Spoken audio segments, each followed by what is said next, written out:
Hello everyone, welcome to the Pahari Talim Foundation, a dedicated YouTube channel for civil service aspirants. So आज के lecture में हम discuss करने वाले हैं MCQs on Indian national movement. So मेरा नाम आमिर अफ्ताब फिरोजाल है. So without wasting any time let's start the video. So question number first on your slide is the strategy of divide and rule. The strategy of divide and rule was adopted by. So आपके पास option रहेंगे. Option number A Lord Curzon, option B Lord Wellesley, option C Lord Minto, option D both A and C. So the policy of divide and rule was adopted by your option number C, Lord Minto. So Lord Minto adopted the strategy of divide and rule. और ये ऐसा था कि the fearful British government decided to apply the policy of divide and rule. एक policy थी जो divide and rule की policy थी जिसको हम कहते हैं फूट डालो और शासन करो की नीति जिसको हम बोलते हैं.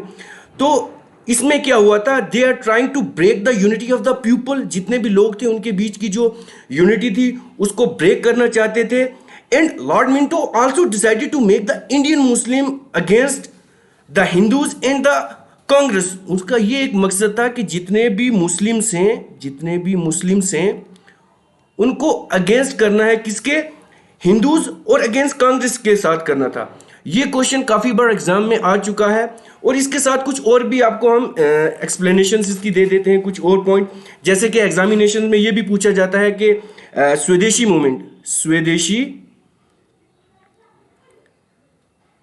स्वदेशी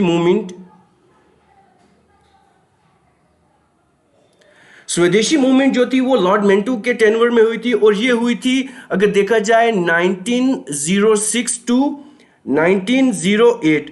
ये क्वेश्चन भी काफ़ी बार एग्जामिनेशन में आ चुका है. उसके बाद एक और इवेंट है जिसको हम बोलते हैं Minto Morley. This one Minto Morley reform of 1909. ये भी इन्हीं के टेन्योर में हुआ था. फिर अगर देखें हम इसका लॉर्ड मिंटो का ये हो गया, मतलब ये सारे इवेंट्स मतलब याद रखने हैं आपने जो भी एग्जामिनेशन में. इस इवेंट से भी वो पूछ सकते हैं, इसको एसोसिएट कर सकते हैं. फिर अगर हम देखें लॉर्ड कर्जन का कुछ, तो अगर लॉर्ड कर्जन के ऊपर कोई वो क्वेश्चन पूछ लेते हैं लॉर्ड कर्जन के ऊपर, तो सबसे पहले हमें ये देखना पड़ेगा कि ये एग्जाम मैंने काफ़ी बार एग्जामिनेशंस में भी देखा है आपके सिविल सर्विस एग्जामिनेशन में कि आर्कियोलॉजिकल सर्वे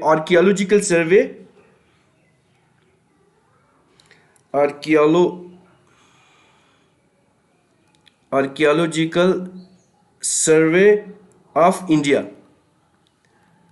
ये भी काफ़ी बार एग्जामिनेशन पूछा जाता है कि ये किन के साथ एसोसिएट करता था. ये लॉर्ड कर्जन के साथ एसोसिएट करता था. उसके बाद अगर देखा जाए partition of Bengal, partition of Bengal,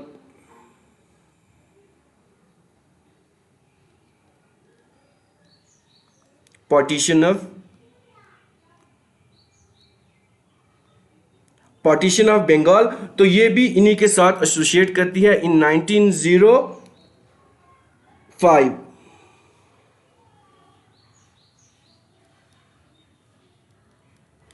सो ये रहेगा question. So the next question on your screen is Delhi become the capital of India in. जो दिल्ली थी वो कैपिटल कब बनी थी इंडिया की. सो इसके आपके पास ऑप्शन रहेंगे.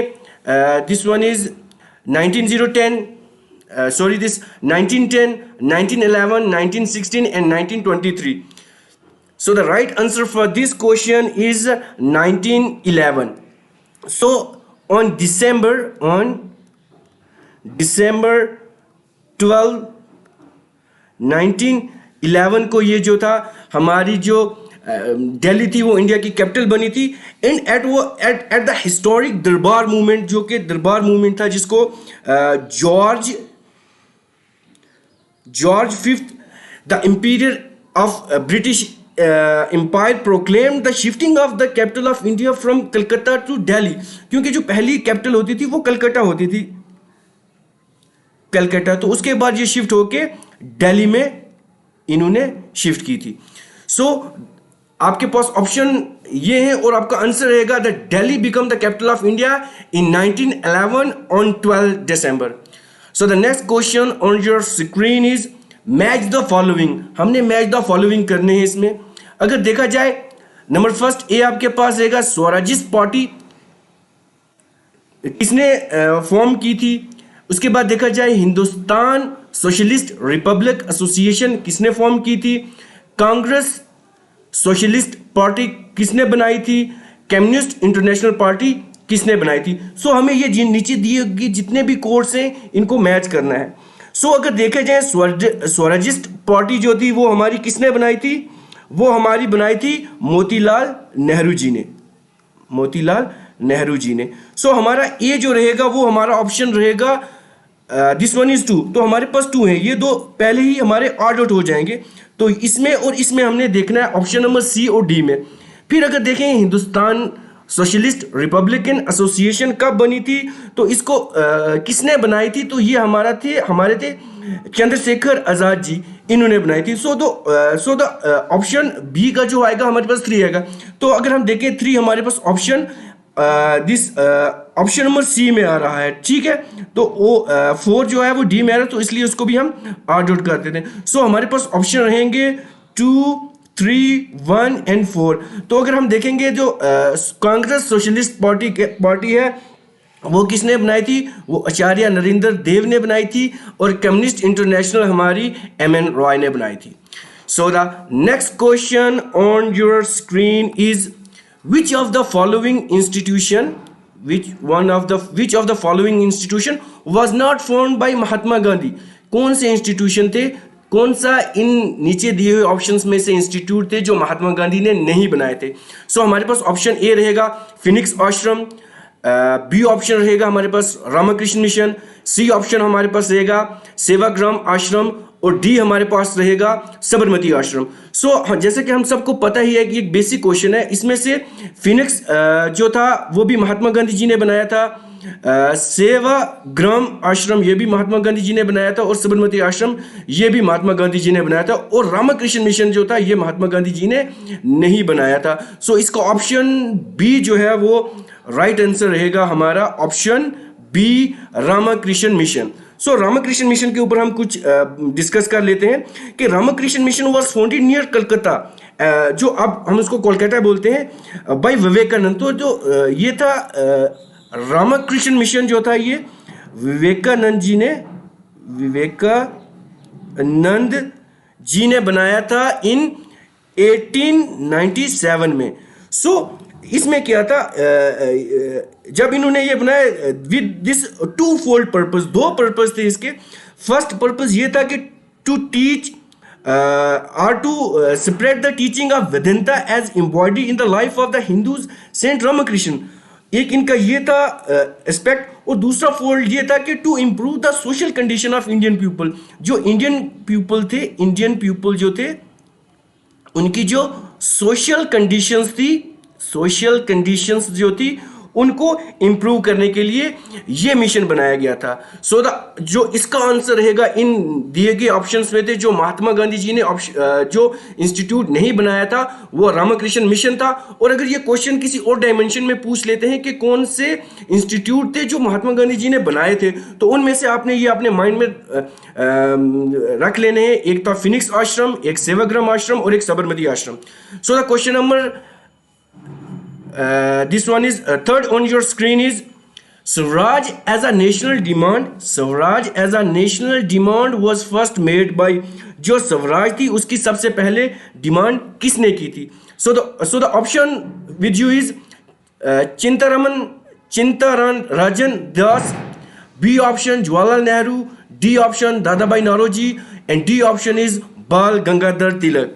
so the answer for this question is your option C Dadabhai Naoroji. सो दादाभाई नौरोजी ने ये डिमांड की थी स्वराज इन कलकत्ता सेशन। ये भी आपको याद रखना है कि वो अगर उन्होंने ये क्वेश्चन नहीं पूछा तो वो ये पूछ लेंगे कि किस सेशन में पूछा था। तो कलकत्ता सेशन में पूछा था इन 1906 में, ये पूछा था। और उसके बाद क्या था कि दिस दादा भाई Naoroji has place Swaraj as a national demand, उन्होंने एक ये नेशनल डिमांड की थी, and it was the first time that he demanded for the self government और स्वराज, सेल्फ गवर्नमेंट या स्वराज जिसको हम बोलते हैं, ये डिमांड दादा भाई नारोजी ने की थी। सो उसके बाद अगर देखें हम बाल गंगाधर तिलक के बारे में, ये भी क्वेश्चन कभी पूछते हैं। सो इसके बाद अगर हम देखें अपना next question, that is who was the viceroy of India at the time of Jallianwala Bagh massacre, ये एक बहुत ही इंपॉर्टेंट क्वेश्चन है।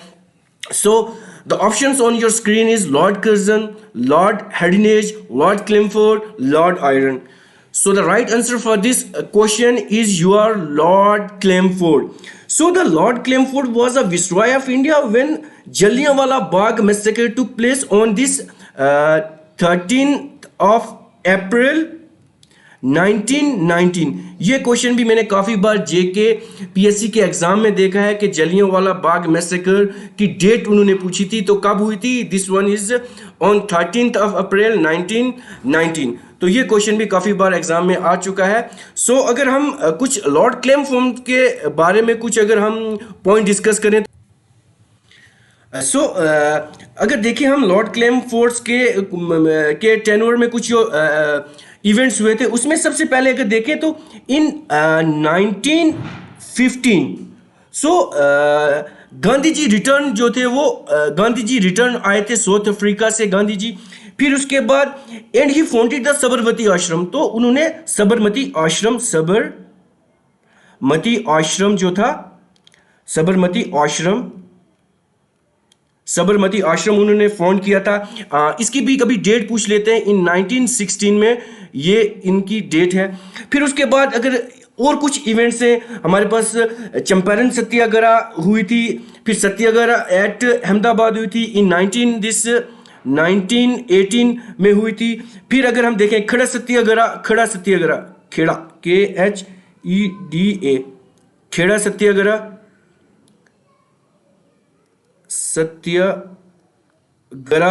इनके टाइम पीरियड में हुई थी, इन दिस वन इज 1918 में हुई थी। फिर अगर कुछ और इवेंट्स देखें, हमारे roulette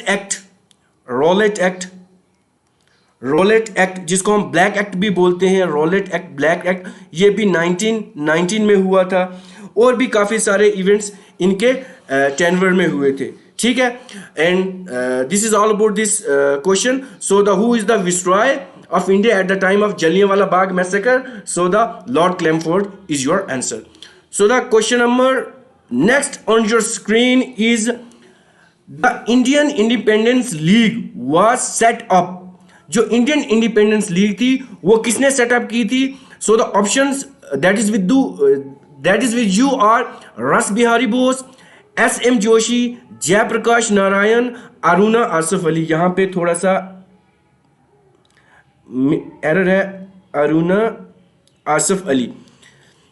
so the right answer for this question is रस बिहारी बोस जी इनका आंसर है, जिन्होंने इंडियन इंडिपेंडेंस लीग सेटअप की थी। सो ये लीग किसके लिए थी? Its main purpose is to remove the British colonial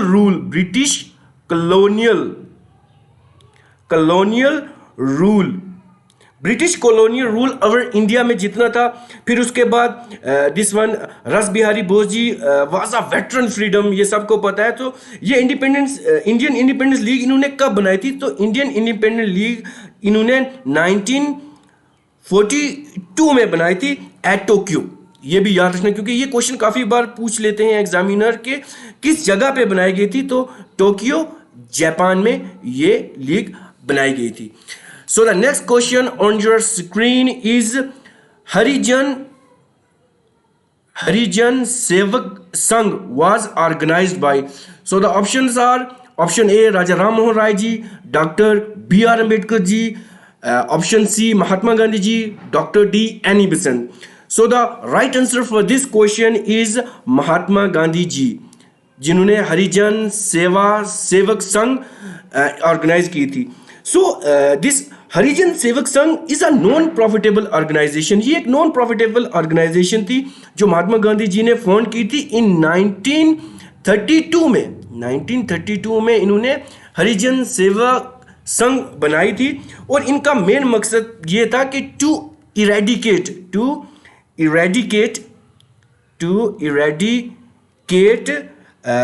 untouchability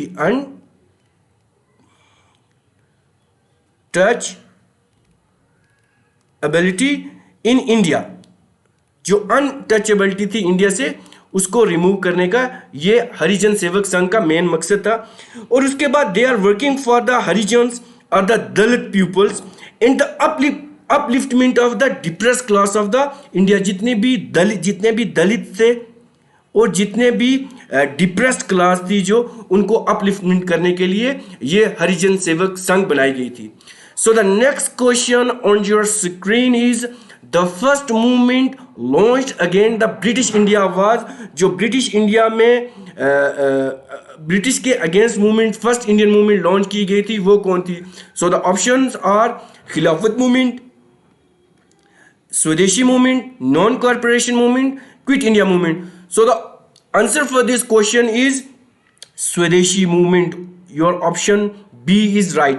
so Swadeshi movement, एक क्वेश्चन ये भी कभी कभी पूछ लेते हैं कि स्वदेशी मूवमेंट शुरू कब हुई थी? सो ये शुरू हुई थी 1905 में। ये एग्जामिनर क्वेश्चन भी पूछ लेता है। So it was a very first movement launched against the British in India, जिसको हम दिस स्वदेशी मूवमेंट कहते हैं। So it was a part of the Indian independence movement and contribute to the development of India and Indian nationalism के लिए इन्होंने ये startup की थी।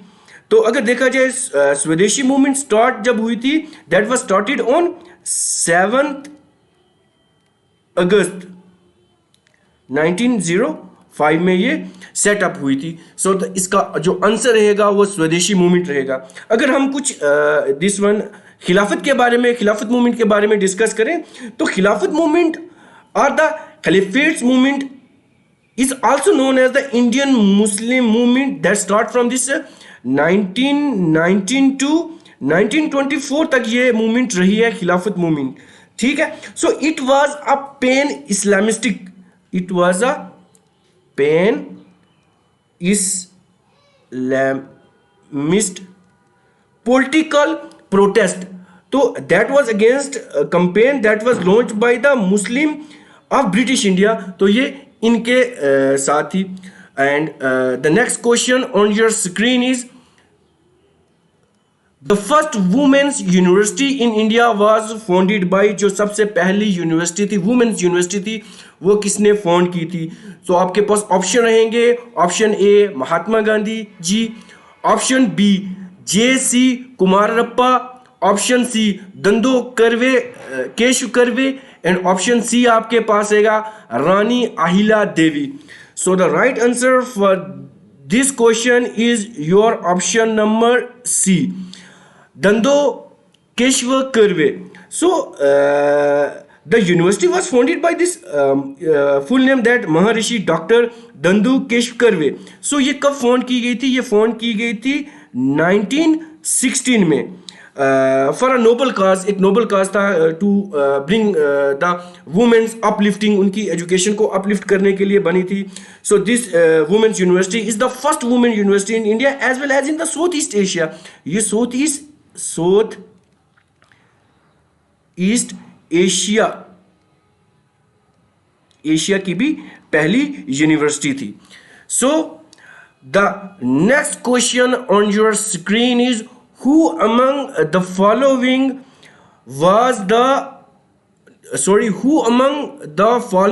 led the Wickham Satyagraha? जो हमारी विक्रम सत्याग्रह थी इन 1924, ये किसने इसको लीड किया था? सो हमारे पास ऑप्शन रहेंगे। Option A Shri Narayana Guru ji, option B N Kumaran Asan, option C K.P. Keshava Menon, and option D E.V. Ramaswamy Naikar. So the right answer for this question is your K.P. this option number C, K.P. Keshwa Menon.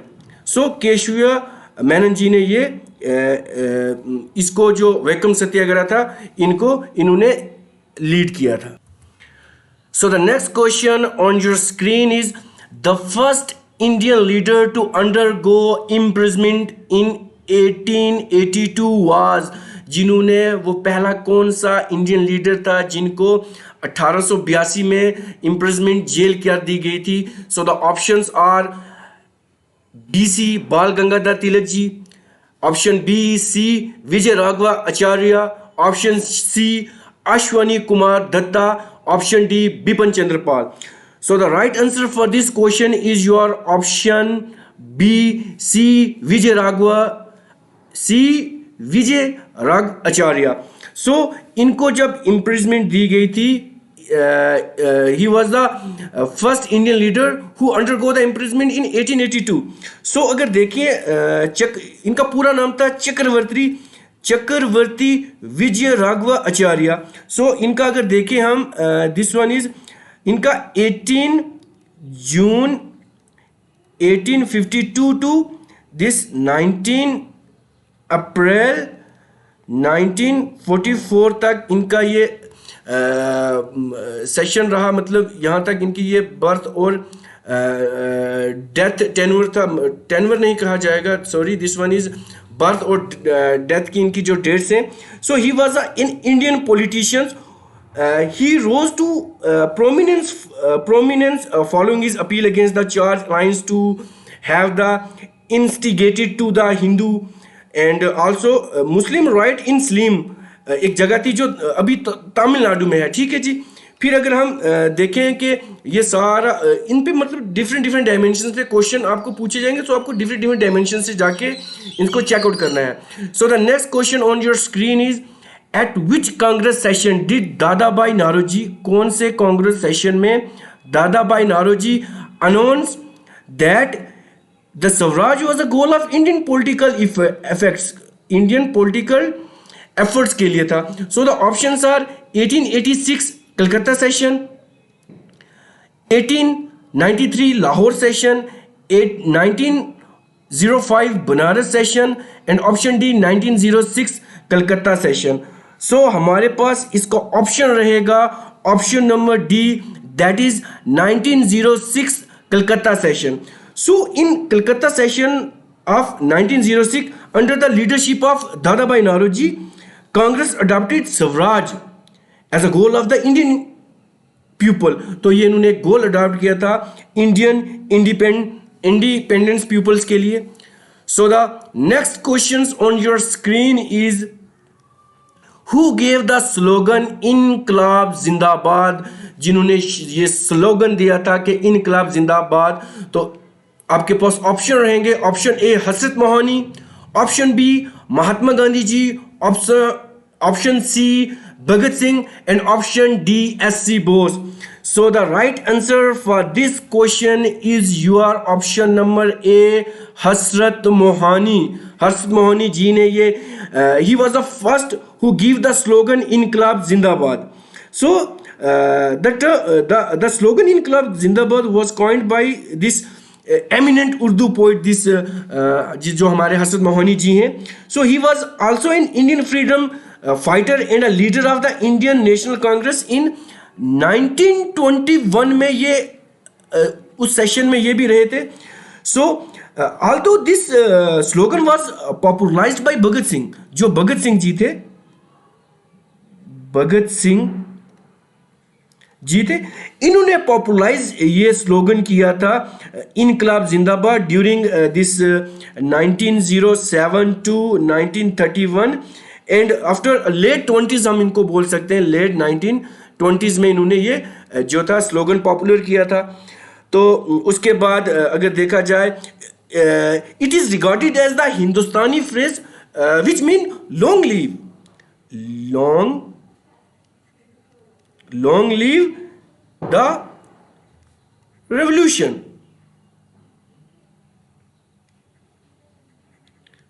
Long live the revolution इसको हम कहते हैं. So the next question on your screen is ancient monument preservation act was pass during the viceroyalty of, अभी ये क्वेश्चन हम शायद ये नहीं डिस्कस किया, archaeological survey of India discuss किया हमने. So the ancient monument preservation act was pass during the viceroyalty of. So आपके पास ऑप्शन रहेंगे, option A Lord Ripon, option B Lord Curzon, option C Lord Minto and option D Lord Lansdowne. So the right answer for this question is of course your option number B Lord Curzon. Lord Curzon इसका answer रहेगा. So this the ancient monument preservation act of 1904, ये 1904 जो था was passed on 18th of March 1904 को ये pass हुआ था by a British Indian during the time of Lord Curzon. और कुछ अगर हम बातें डिस्कस कर लें अपने, अगर दिस लॉर्ड रिपन के बारे में अगर कुछ हम डिस्कस कर लें, क्योंकि यहाँ से भी क्वेश्चन काफ़ी बार एग्जामिनेशन में आते हैं. सो इन्होंने अगर लॉर्ड रिपन का देखा जाए, इनके टेन्योर में जो था फर्स्ट फैक्ट्री एक्ट वहाँ पे पास हुआ था इन 1881, और इन्होंने प्रोहिबिट की थी लेबर. फिर इनके टर्म में लोकल सेल्फ गवर्नमेंट का कंसेप्ट इवॉल्व हुआ था. दैट वाज इंट्रोड्यूस इन 1882 में आया था. उसके बाद अगर देखें इन्होंने रिपील किया था vernacular this press act of 1882. उसके बाद इबॉडी बिल कंट्रोवर्सी, ये बहुत इंपॉर्टेंट क्वेश्चन है. इबॉडी बिल कंट्रोवर्सी, इबर्ट बिल कंट्रोवर्सी 1883 का, ये भी एक मेन इवेंट है जो दिस लॉर्ड रिपन के साथ एसोसिएट करता है. So the next question on your screen is according to Poona act. अगर पूना एक्ट के बारे में हम देखें तो इसमें से आपके पास ऑप्शन रहेंगे. Option number A depress class were to have a separate electorate.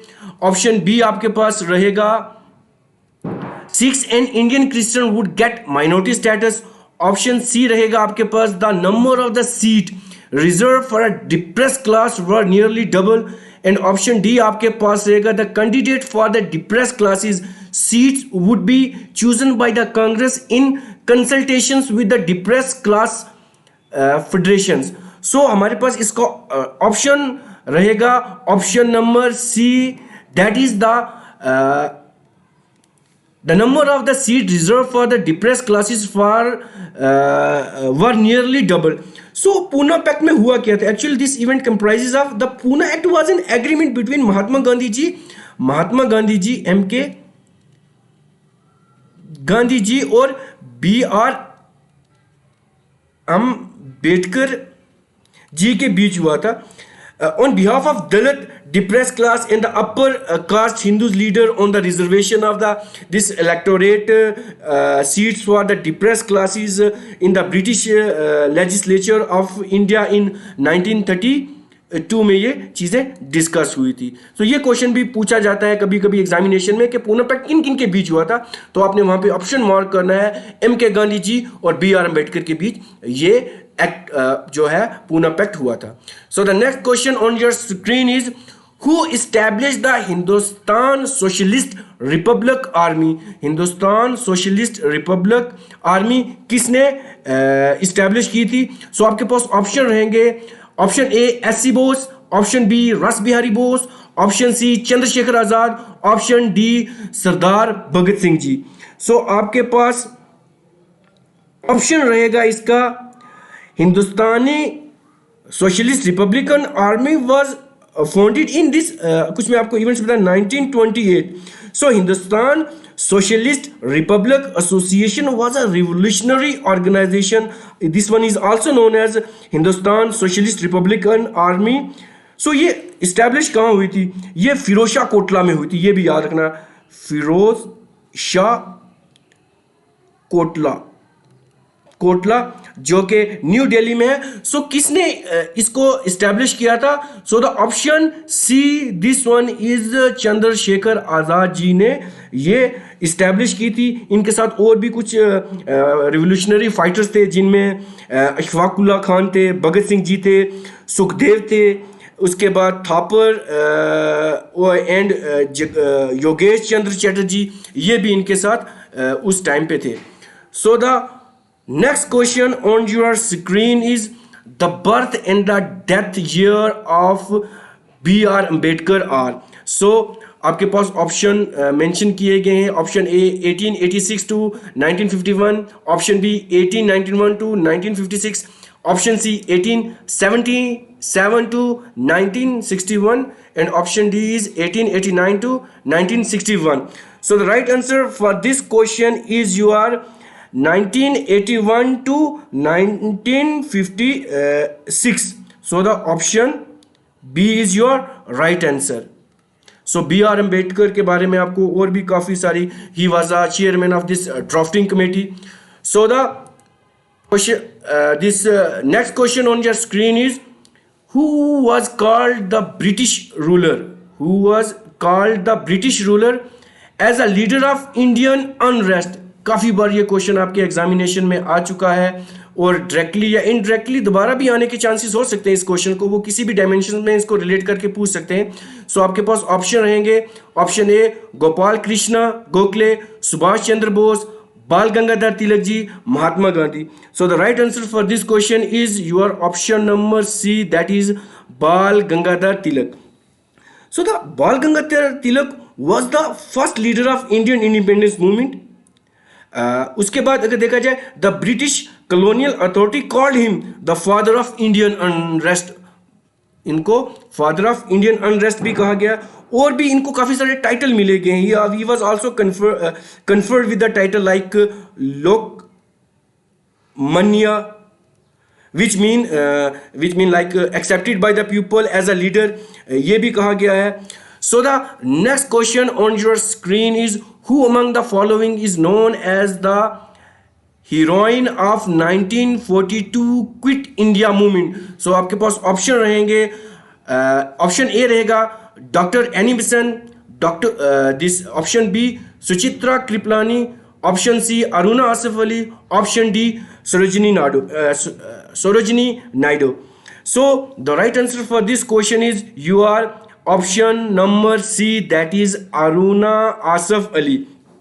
So Aruna Asif Ali was dubbed the heroine of this 1942 movement for his bravery in the face of danger, and he was also called as the grand old lady of independence movement.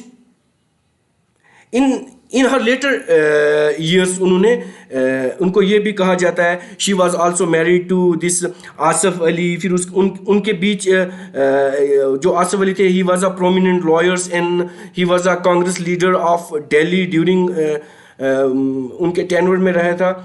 So the answer for this question is your Aruna Asif Ali. So the next question on your screen is, that is who among the following was involved in the Alipur bomb case? Alipur bomb case में कौन involve थे? ठीक है जी. So option आपके पास रहेंगे. Option A S N. Banerjee, option B Bipin Chandra Pal, option C Jatin Das, option D Aurobindo Ghosh. So the right answer for this question is your Arvind Ghosh ji.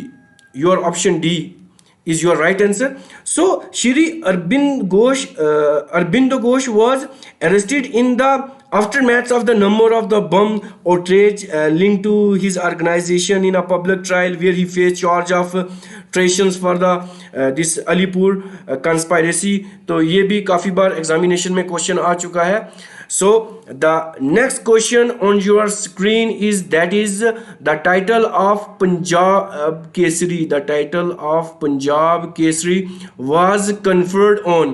किसको पंजाब केसरी कहा जाता है? आपके पास ऑप्शन रहेंगे Ranjit Singh ji, Bhagat Singh ji, Lala Lajpat Rai ji, Sardar Baldev Singh ji. So the right answer for this question is, बहुत ही बेसिक क्वेश्चन है, काफी बार आपने पढ़ा भी होगा, your option number C, that is Lala Lajpat Rai. So Lala Lajpat Rai was one of the foremost leader who fought against this British rule in India, और इनको पॉपुलरली आप सबको पता है लाइन ऑफ पंजाब भी कहा जाता है। इनको पंजाब केसरी का ये टाइटल से भी इनको नवाजा गया है। सो इसका ऑप्शन रहेगा दिस वन, लाला लाजपत राय जी।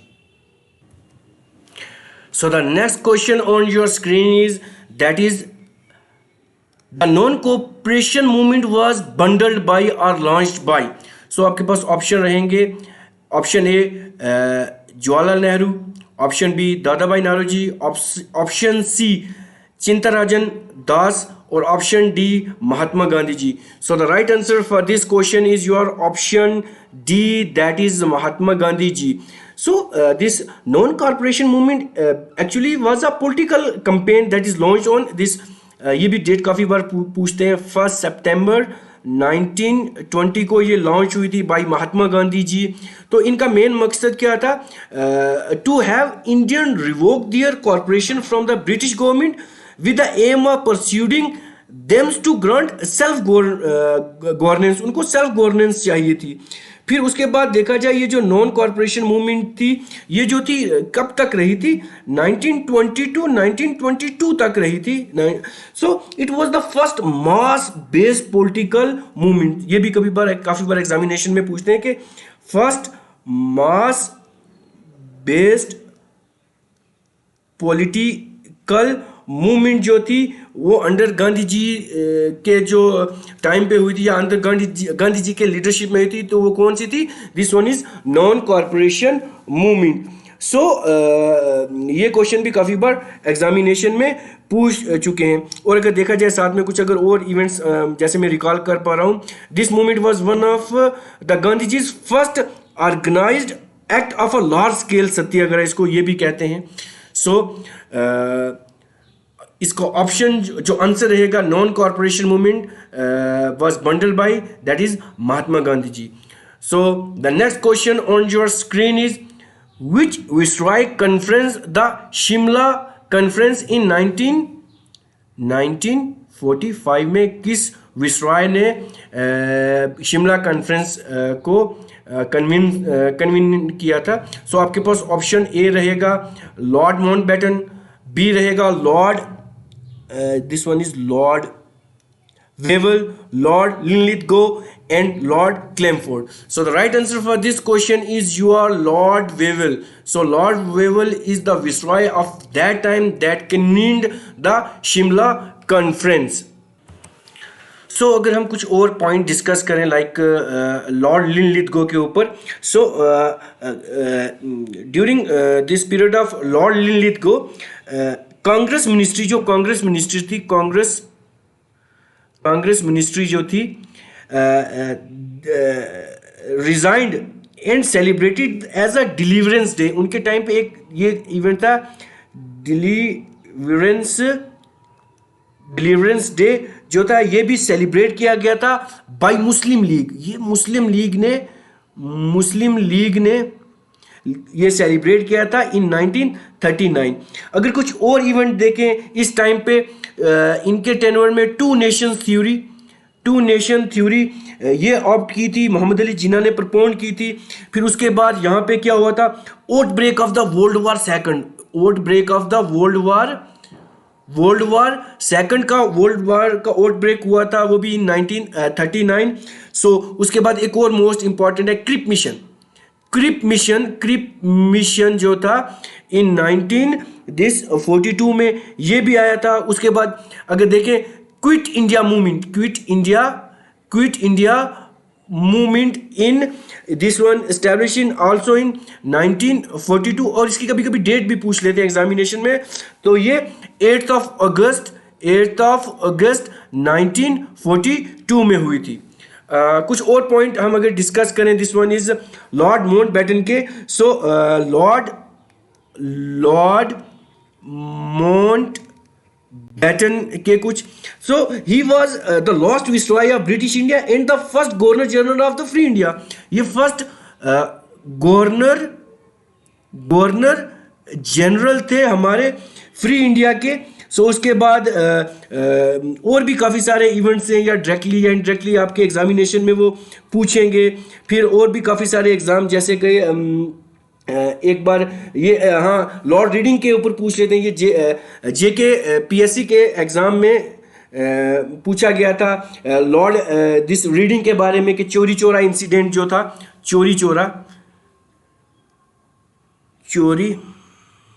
चोरा इंसिडेंट जो था ये कब हुआ था, किसके टेनवर में हुआ था? लॉर्ड रीडिंग के टेनवर में हुआ था। दिस वन आरएसएस भी इनके टेनवर में फाउंड हुई थी 1925 में। फिर और सारे फॉर्मेशन ऑफ स्वराज पार्टी इनके टाइम में हुआ था। मोपला रिबिलियन इन मोपला, ये क्वेश्चन काफ़ी बार मैंने एग्जामिनेशंस में देखा है। This one is Moplah revolution that took place in this 1921 में, ये भी पूछा गया है। अच्छा, आप मुझे बताएंगे कमेंट सेक्शन में कि काकोरी ट्रेन रॉबरी को अब इसका नाम चेंज करके क्या कर दिया है? काकोरी ट्रेन रॉबरी का ये नाम चेंज करके कुछ इन्होंने और रख दिया है। ठीक है, ये करंट अफेयर के डायमेंशन से है, ये आप मुझे कमेंट बॉक्स में इसका आंसर करेंगे। सो विद दिस मुझे लगता है ये सेशन काफ़ी ज़्यादा हो चुका है।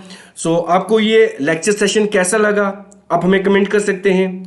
इस वीडियो को ज़्यादा से ज़्यादा शेयर करें, लाइक करें, और हम MCQs की सीरीज, क्योंकि काफ़ी सारे स्टूडेंट्स ने कमेंट बॉक्स में ये डिमांड रखी थी कि MCQ बेस्ड कुछ हमारे लिए वीडियोस लेके आए, तो हम MCQ बेस्ड वीडियो लेके आए हैं। और मैं ये होप करता हूँ कि ये डायरेक्टली और इनडायरेक्टली आपको वीडियो बहुत ज़्यादा हेल्पफुल आपके एग्जामिनेशन में रहेगी, जो भी आपके रिसेंट एग्जामिनेशन आने वाले हैं। So with this I have to be sum up, so keep support us, so thank you very much.